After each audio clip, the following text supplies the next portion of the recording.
রাষ্ট্রে রাষ্ট্রে বিশ্বে জেকে বসা ফ্যাসিবাদী ব্যবস্থা বিলোপের মাধ্যমে একটি নতুন রাজনৈতিক বন্দোবস্তের আকাঙ্ক্ষা থেকে এই অভ্যুত্থানে সাড়া দিয়েছিল, যেন জনগণের অধিকার ভিত্তিক ও মর্যাদা ভিত্তিক একটি রাষ্ট্র পুনর্গঠিত হয়। সেই লক্ষ্য নিয়ে আমরা জাতীয় নাগরিক পার্টি এনসিপির প্রতিষ্ঠার ঘোষণা দিচ্ছি।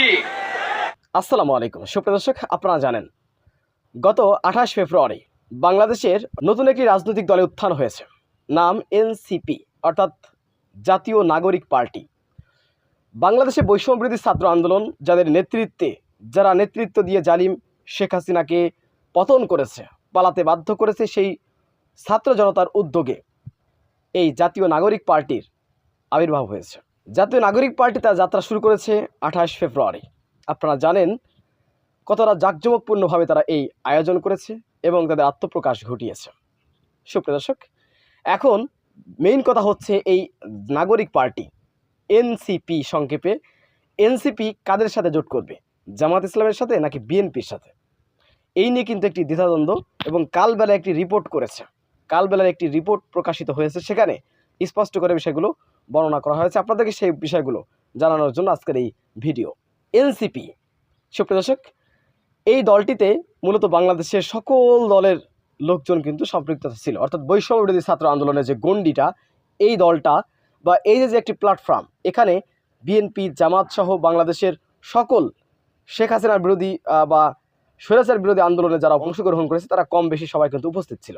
বিশেষ করে আমরা জানি যে বাংলাদেশের জামাত ইসলাম এবং শিবির, তাদের সম্পৃক্ততা বেশি, তারা এই আন্দোলনে অংশগ্রহণ বেশি করেছে বলে আমরা যতটুকু তথ্য পেয়েছি জানি। যাই হোক, সে বিতর্কে আমি যাচ্ছি না। বিষয়টি হচ্ছে জামাত ইসলামের সাথে জোট করবে নাকি বিএনপির সাথে জোট করবে।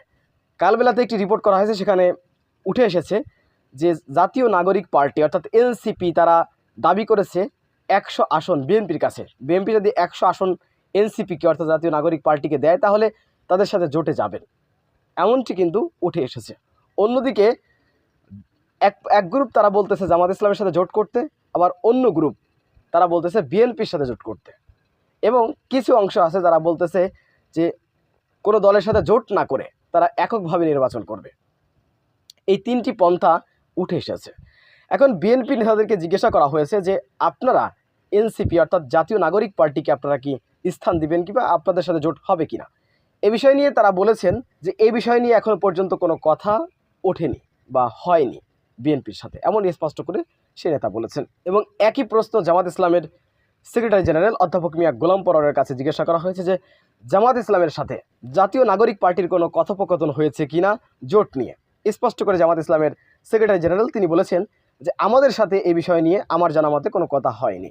সুপ্রিয় দর্শক, অন্যদিকে এনসিপি অর্থাৎ জাতীয় নাগরিক পার্টিকে জিজ্ঞাসা করা হয়েছে আপনারা কি বিএনপি বা জামাতের সাথে জোট নিয়ে দর কষাকষি করেছেন কিনা। তখন তারা বলেছে এখনও পর্যন্ত সেই সময় হয়নি, আমরা এখনও পর্যন্ত কারোর সাথে এই বিষয় নিয়ে দর কষাকষি করিনি বা জোট নিয়ে এখনও পর্যন্ত কোনো কথা হয়নি, এমনটি দাবি করেছেন। এই বিষয়গুলো আমরা দেখতে পাচ্ছি এবং বিভিন্ন সোর্স থেকে জানা গিয়েছে তারা জামাত ইসলামের সাথে ভালো একটি সম্পর্ক রয়েছে, জাতীয় নাগরিক পার্টির এবং বিএনপির সাথেও রয়েছে। যেহেতু তারা ফ্যাসিস্ট বিরোধী আন্দোলনে একসাথে আন্দোলন করেছে, তাই তাদের সাথে ভালো সম্পর্ক বা সুসম্পর্ক থাকবে, এটাই স্বাভাবিক বলে দাবি করেছেন এনসিপি।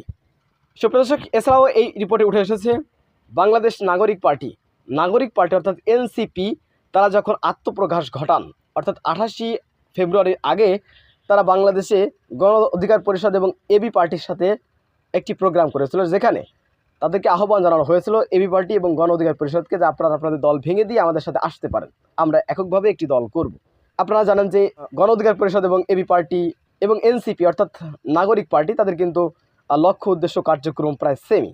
তো তাদেরকে দাওয়াত দেওয়া হয়েছিল, তারপরে আবার যখন জানা গিয়েছে তারা জোট করবে কোনো একটি দলের সাথে তখন এই বিষয়টি হয়নি। যাই হোক, কোনো কারণে তখন আর গণ অধিকার পরিষদ এবং এবি পার্টি ভেঙে তাদের সাথে যাননি, অর্থাৎ এনসিপির সাথে যাননি, পৃথক পৃথক দল হয়ে আছেন। আপনারা জানেন এই ছাত্ররা অর্থাৎ এনসিপি তারা আসলে কাদের সাথে জোট করবেন এ বিষয় নিয়ে এখনও পর্যন্ত স্পষ্ট কোনো ধারণা পাওয়া যায়নি।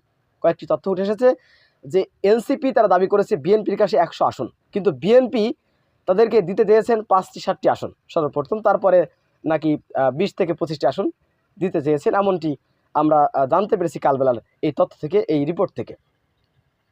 এবং জামাত ইসলামীকে প্রশ্ন করা হলে জামাত ইসলামী সেক্রেটারি জেনারেল তিনি বলেছেন যে জাতীয় নাগরিক পার্টি যদি আমাদের সাথে আসেন, শুধু জাতীয় নাগরিক পার্টি নন, শেখ হাসিনার বিরোধী যে সকল আন্দোলন হয়েছে বাংলাদেশের যে কোনো দলের নেতাকর্মীরা আমাদের সাথে আসতে পারেন, যে কোনো দল আমাদের সাথে জোটে আসতে পারে, তাদেরকে স্বাগতম জানিয়েছে। তো এখনও পর্যন্ত স্পষ্ট না যে আসলে কাদের সাথে জোট করবেন। আরেকটি তথ্য সেখান থেকে উঠে এসেছে, সেটি হচ্ছে জাতীয় নাগরিক পার্টি অর্থাৎ এনসিপি তারা চায়, ছাত্ররা চায় সংস্কার করতে, অথচ বিএনপি চায় তথাকথিত একটি নির্বাচন দিয়ে তারা ক্ষমতায় আসবে। শুধু নির্বাচন দিয়ে তারা ক্ষমতায় আসবে এমনটি কিন্তু বিএনপির ওইরকম কোনো কর্মসূচি আমরা দেখতে পাইনি। তো জাতীয় নাগরিক পার্টি অর্থাৎ এনসিপি তারা চায় বাংলাদেশের সংস্কার করতে, বাংলাদেশে যে রাজনীতি রয়েছে এই অপরাজনীতিকে তারা দূর করে নতুন একটি রাজনীতির ধারা তৈরি করতে।